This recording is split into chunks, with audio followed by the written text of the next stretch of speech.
Breaking news చూస్తున్నారు. Hormuz జలసంధిపై Iran సంచలన ప్రకటన చేసింది. హార్మూజ్ జలసంధిని పూర్తిగా తెరిచామంటూ ఇరాన్ కీలకమైన ప్రకటన జారీ చేసింది. చమురు నౌకల రాకపోకలను అడ్డుకోమంటూ చెప్పుకొచ్చింది ఇరాన్. నౌకల ప్రయాణం సాఫీగా సాగేలా సహకరిస్తామంటూ చెప్పుకొచ్చింది. తమ దేశ శాంతి కోసమే వెనక్కి తగ్గామంటోంది ఇరాన్. పొరుగు దేశాలతో సత్సంబంధాలు కొనసాగిస్తామంటోంది. ఇరాన్ ప్రకటనను స్వాగతించింది అమెరికా. హార్మూజ్ జలసంధిపై ఎప్పటికీ అమెరికా నిఘా ఉంటుందని వెల్లడించింది. ఇజ్రాయెల్ లెబనాన్ సీజ్ ఫైర్తో తెరుచుకుంది హార్మూజ్. సీజ్ ఫైర్ కొనసాగితే హార్మూజ్ జలసంధి తెరిచి ఉంటుంది అంటూ ప్రకటించింది. ఇరాన్ ప్రకటనతో ప్రపంచ చమురు మార్కెట్కు కాస్త ఊపిరి ఊదినట్టయింది. భారీ ఊరట దక్కిందనే చెప్పుకోవాలి. ఎందుకంటే అక్కడి నుంచి ప్రపంచ చమురు మార్కెట్ ఏకంగా 20% దాని మీద డిపెండ్ అయింది. And when it's comes to India, China, south Korea and Japan, ఈ నాలుగిటికి ఏకంగా 75% వాటి మీద ఆధారపడ్డాయి, ఈ 4 దేశాలు కలిపి. అంటే అర్థం చేసుకోవచ్చు, ఇరాన్ సంచలన ప్రకటన ఇటు ఈ 75% ఆధారపడిన దేశాలకు ఊపిరిలూదినట్టే. At the same time Hormuz జలసంధిని పూర్తిగా తెరిచామని చెప్పి ఇరాన్ చెప్పడం ఇంట్రెస్టింగ్ అంశం. అసలు ఏం జరిగింది అనేది డీటెయిల్గా మాట్లాడుకుందాం. గత కొద్దిసేపటి క్రితం లెబనాన్ రాజధాని బీరూట్ కేంద్రంగా దాడులని ఆపేసింది ఇజ్రాయెల్. అది బిగ్గెస్ట్ క్వశ్చన్ మార్క్. ఇప్పుడు ఆ విషయం పక్కన పెడితే అమెరికా చెప్పుకొచ్చింది, ఇటు ఇజ్రాయెల్ లెబనాన్ మధ్య దాడులు ఆగిపోయాయి, సీజ్ ఫైర్ కంటిన్యూ అవుతుందని చెప్పి. అండ్ ఈ నేపథ్యంలోనే అబ్బాస్ అరాక్చి ఆ దేశ విదేశాంగ మంత్రి ట్వీట్ చేశారు. In line with the cease fire in Lebanon, the passage for all commercial vessels through straight of Hormuz is declared completely open for the remaining period of ceasefire on the coordinated route as already announced by Ports and Maritime Organization of the Islamic republic of Iran అని చెప్పి కొద్దిసేపటి క్రితం ఇటు Iran విదేశాంగ మంత్రి సయీద్ అబ్బాస్ అరాక్చి చెప్పుకొచ్చారు. మీరు చూడొచ్చు, కొద్దిసేపటి క్రితం అరౌండ్ ఇంకా కంప్లీట్గా 6 గంటల ప్రాంతంలో ఆయన చేసిన ట్వీట్ అది. అంటే ఏ స్థాయిలో ప్రపంచానికి ఇది ఒక విధంగా చెప్పాలంటే ఆయన మాట నేను కోట్ చేసే ప్రయత్నం చేస్తున్నాను.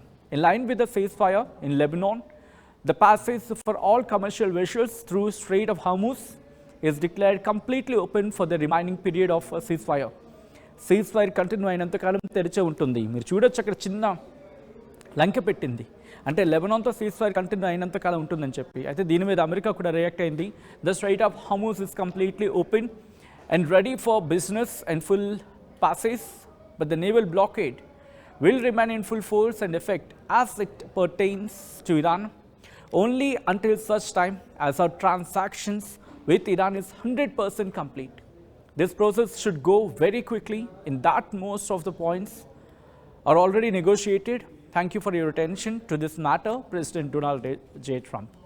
Trump ఏమంటాడు, the Strait of Hormuz completely open అయ్యింది ఇప్పుడు, అండ్ బిజినెస్కి దాంతోపాటు ఆల్ ప్యాసెంజర్స్కి అనేది కంప్లీట్గా ఇప్పుడు రెడీగా ఉంది. అంటే వాటి త్రూగా వెసల్స్ వెళ్ళడానికి కావచ్చు, వర్తక వాణిజ్యానికి సంబంధించి కావచ్చు, స్ట్రైట్ ఆఫ్ హార్మూజ్ ఇప్పుడు తెరుచుకుంది పూర్తిగా అని చెబుతుంది. కానీ నేవల్ బ్లాకేడ్ అనేది, అమెరికా విధించిన నేవల్ బ్లాకేడ్ మాత్రం కంటిన్యూ అవుతుంది. అది ఫుల్ ఫోర్స్లో ఉంటుంది. దీనికి పెట్టిన లంక్ ఏంటి, effect as it pertains to Iran only until such time as a transaction with Iran is 100% complete. అంటే వాళ్ళిద్దరి మధ్య, ఇరాన్కి అమెరికాకు మధ్య ట్రాన్సాక్షన్ అంటే ఒక విధంగా చెప్పాలంటే సంధి కుదిరేంత వరకు కూడా ఇది కంటిన్యూ అవుతుంది. దట్టు 100% పూర్తి అయ్యేంత వరకు ఇది కంటిన్యూ అవుతుందనేది, నేవల్ బ్లాకేడ్ మాత్రం కంటిన్యూ అవుతుందని చెప్పి అమెరికానే చెప్పుకొస్తుంది. అయితే this process should go very quickly in that most of the points are already negotiated. ఇది చాలా త్వరగా జరగాలి. ఆ పాయింట్ ఒకసారి చూడండి, this process should go very quickly, ఇది చాలా త్వరగా పూర్తవ్వాలి. In that most of the points are already negotiated, already negotiate అయిన పాయింట్లో చాలా త్వరగా జరగాలనేది. ఇది బహుశా ట్రంప్ మాత్రమే మనకి అర్థం చేయగల పాయింట్ అనుకోవాలి. Thank you for your attention to this matter, president Donald J Trump. అంటే ఈ మ్యాటర్ దృష్టి పెట్టినందుకు ధన్యవాదాలు అంటున్నాడు డొనాల్డ్ జే ట్రంప్. ఇక్కడ 2 పాయింట్లు ప్రధానంగా అర్థం చేసుకోవాలి. ఇరాన్ ఒక చిన్న మెలిక పెట్టింది, ఏంటది, లెబనాన్తో సీజ్ ఫైర్ కంటిన్యూ అయినంతకాలం స్ట్రైట్ ఆఫ్ హార్మూజ్ తెరిచే ఉంటుందని చెప్పి ఇరాన్ అంటుంది. అండ్ అమెరికా పెట్టిన లంక్ ఏంటి, అమెరికా ఏమంటుంది, ఎస్ స్ట్రైట్ ఆఫ్ హార్మూజ్ తెరుచుకుంది, బట్ నేవల్ బ్లాకేడ్ మాత్రం కంటిన్యూ అవుతుంది. అమెరికా పెట్టిన నేవల్ బ్లాకేడ్ మాత్రం కంటిన్యూ అవుతుంది. ఎప్పటి వరకు, ఇటు చర్చలు కొలిక్కి రావాలి అండ్ సంధి ప్రయత్నాలు జరగాలి, దట్టు 100% పూర్తి అవ్వాలి. అంటే అమెరికా మాత్రం ఇంకా యుద్ధమే కోరుకుంటోందా అనే క్వశ్చన్ ఇక్కడ రైజ్ అవుతుంది. టెల్ మీ, నేను బహుశా నాకు వచ్చే అనుమానం కావచ్చు కాక, అండ్ మీకు కూడా ఇలాంటి డౌట్ వస్తుందా? ఇరాన్ చెబుతున్న దాంట్లో మెలికి పెట్టింది అనుకుంటున్న పాయింట్లో ఎక్కడైనా మీకు demerits, if we called demerits ఏమైనా కనిపిస్తే కనుక జస్ట్ క్వశ్చన్ చేసే ప్రయత్నం చేయండి. అండ్ అమెరికా పెట్టిన ఆ కండిషన్ వెనకాల ఏమైనా కుతంత్రం ఉందా, లేకపోతే ఏమైనా మెలికుంది అనుకుంటున్నారా? ట్రంప్ అయితే స్వాగతిస్తున్నాడు, ఓపెన్ అని చెప్పి ఆహ్వానిస్తూ ఉన్నాడు. బట్ నేవల్ బ్లాకేడ్ మాత్రం కంటిన్యూ అవుతుంది. అండ్ ఆ నెగోషియేషన్స్ పూర్తి స్థాయిలో ఇంప్లిమెంట్ అవ్వాలి 100% అని చెప్పి. అంటే నెగోషియేషన్స్ జరిగితే సరిపో, ఆల్రెడీ నెగోషియేట్ అయినవి కూడా ఇంప్లిమెంట్ అవ్వాలి. అండ్ 100% ఆ నెగోషియేషన్స్ జరిగిన తర్వాత మాత్రమే నేవల్ బ్లాకేడ్ అనేది తీయడం జరుగుతుందని చెప్పి. సో ఇక్కడ ఈ పాయింట్ ఆఫ్ టైం మాట్లాడుకుందాం. నేవల్ బ్లాకేడ్ అంటే ఏంటి? అటు నుంచి వస్తున్న అంటే టోల్ విషయంలో కనుక ఎవరైనా అడ్డు తగిలితే ఏం జరుగుతుంది? అక్కడ వాళ్ళు చూసుకుంటారు. ఇక్కడ ఒక క్లారిటీ రావాల్సింది ఇరాన్ నుంచి.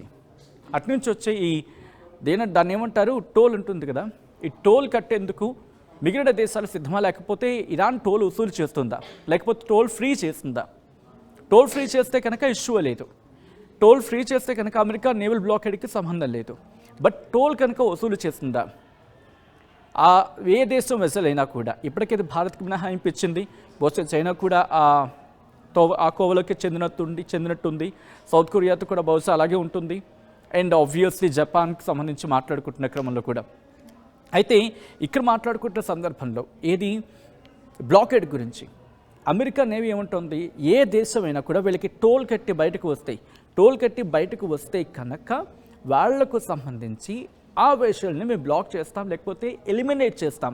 ట్రంప్ భాషలో ట్రంప్ చేసిన ట్వీట్ని ఇక్కడ కోట్ చేస్తున్నాను, ఎలిమినేట్ చేస్తామని చెప్పి ట్రంప్ చెప్తున్నాడు. అంటే వాటిని పూర్తిగా పేల్చేస్తాము, లేపేస్తాము, వాట్ ఇట్ మేబీ ఆయన భాషలో చెప్పాలంటే పూర్తిగా దాన్ని పేల్చేయడం. అది జరుగుతుందా? లేకపోతే నేవల్ బ్లాకేడ్ జస్ట్ అలాగే ఉంటుంది? ఒకవేళ ఎప్పుడైనా సీజ్ఫైర్ వైలేషన్ జరిగి ఇరాన్ కనుక ఇక్కడ టోల్ వసూలు చేసేటువంటి ప్రయత్నాలు జరిగితే కనుక అప్పుడు నేవల్ బ్లాకేడ్ వెళ్తుందా? ఇక్కడ రెండు విషయాలు కూడా క్లారిటీ రావాలి. డీటెయిల్గా మాట్లాడుకుందాం. ప్రస్తుతానికైతే ఏదో అంటూ ఉంటారు కదా, కాస్త ఊపిరి పీల్చుకునే సందర్భం అని చెప్పి అలాగే చూడాలా. నా కొలీగ్ నందు జాయిన్ అవుతున్నారు మన డీటెయిల్స్ అందించేందుకు. నందు, స్ట్రైట్ ఆఫ్ హార్మూజ్ అయితే ఓపెన్ అయింది, అన్ని సమస్యలు కొలుక్కొచ్చాయనుకోవాలా, లేకపోతే ఇంకా ఆ సందిగ్ధత కావచ్చా, లేకపోతే ఆ లంకె పాయింట్లో ఒక 2-3 కనిపిస్తూ ఉన్నాయి కదా, వాటికి సంబంధించి ఇంకా చిక్కుముడి వీడాల్సిన సందర్భం ఉందనుకోవాలా నందు? అంటే స్ట్రైట్ ఆఫ్ హార్మూజ్ ఓపెన్ అయింది అనేది ఖచ్చితంగా ఇటు ఇతను ప్రకటించాడు, వాళ్ళ విదేశాంగ శాఖ ప్రకటించింది. మరోవైపు అమెరికా ప్రెసిడెంట్ కూడా ప్రకటించాడు, ట్రంప్ కూడా. కాకపోతే మీరు చెప్పినట్లుగా ఇది పూర్తిగా ఇక్కడతో అయిపోయిందా సమస్య అంటే ఖచ్చితంగా అవ్వలేదు. స్టిల్ చాలా ప్రాబ్లమ్స్ ఉన్నాయి, పెండింగ్ లో ఉన్నాయి. ఎందుకంటే ఇక్కడ డిస్కషన్స్ అవుతున్నాయి, పీస్ టాక్స్ అవ్వాల్సి ఉంది, పెండింగ్ ఉన్నాయి. అండ్ ఇక్కడ ఫస్ట్ ప్రధానంగా రావాల్సిన అంశాలు, ఒకటి టోల్ ట్యాక్స్ సంబంధించిన విషయం. టోల్ ట్యాక్స్ సంబంధించి ఇంకా పూర్తి స్థాయిలో క్లారిటీ రాలేదు సచిన్. సో మేబీ ఇంకా డిస్కషన్స్ అవ్వాల్సి ఉందేమో. ఎందుకంటే మాకు జరిగిన నష్టాన్ని ఖచ్చితంగా మేము నష్టాన్ని పూడ్చుకుంటాం, టోల్ వసూలు చేస్తాం అని చెప్పేసి ఇరాన్ చెప్తోంది. కాకపోతే అలా వసూలు చేయడం మొదలు పెడితే, అంతర్జాతీయ జలాల్లో కూడా టోల్స్ వసూలు చేయడం మొదలు పెడితే ఇది వీళ్ళు వేరే వాళ్ళకి ఎగ్జాంపుల్ గా అయిపోతారు, మిగతా చోట్ల కూడా ఇదే పరిస్థితి వస్తుందని చెప్పేసి భయం ఉంది. అంతే, ఇది ఖచ్చితంగా చట్ట విరుద్ధం కూడా. అంటే ఇండియా లాంటి దేశాలు మేము పే చేయమని చెప్పి ఖరాఖండిగా చెప్పినటువంటి పరిస్థితి చూసాం. బట్ కాకపోతే దీనికి సంబంధించి ఇంకా పూర్తి స్థాయిలో క్లారిటీ రావాల్సి ఉంది. అండ్ రెండో అతి ముఖ్యమైన విషయం, అక్కడ సీ మైన్స్ పరిస్థితి ఏంటి అనేది. ఎందుకంటే మొన్న అమెరికా నుంచి స్పెషలిస్ట్ టీం అక్కడికి వచ్చి సీ మైన్స్ తొలగిస్తారు, స్వీపింగ్ చేస్తామని చెప్పినప్పుడు కూడా మేము ఎక్కడెక్కడ సీ మైన్స్ పెట్టామో మేము మర్చిపోయామని చెప్పి ఇరాన్ చెప్పింది. సో ఇప్పుడేమో ఇరాన్ కి సంబంధించిన team at the same time US team అందరూ కలిసి అక్కడ ఉన్నటువంటి సీ మైన్స్ ని పూర్తిగా తొలగించే పని ఇప్పటికే మొదలు పెట్టినట్లుగా తెలుస్తుంది. అండ్ అప్పటి వరకు ఇది పూర్తిగా తొలగించే వరకు 2 రకాల వాళ్ళు ఆల్టర్నేటివ్ చెప్పారు. ఒకటి, ఇంతకు ముందు మనం చూసాం, ఈ సీ మైన్స్ పూర్తి స్థాయిలో ఉన్నప్పుడు ఇరాన్ రిలీజ్ చేసినటువంటి ఒక మ్యాప్ కూడా ఆర్టీవీ చాలా సందర్భాల్లో చూపించింది. ఆ పై నుంచి వెళ్ళడానికి ఒక చిన్న నేరో రూట్ ని వాళ్ళు సపరేట్ గా ఏర్పాటు చేసి పెట్టారు, అంటే సీ మైన్స్ రేంజ్ లోకి వెళ్లకుండా. సో ఆ రూట్ లో వెళ్ళొచ్చు.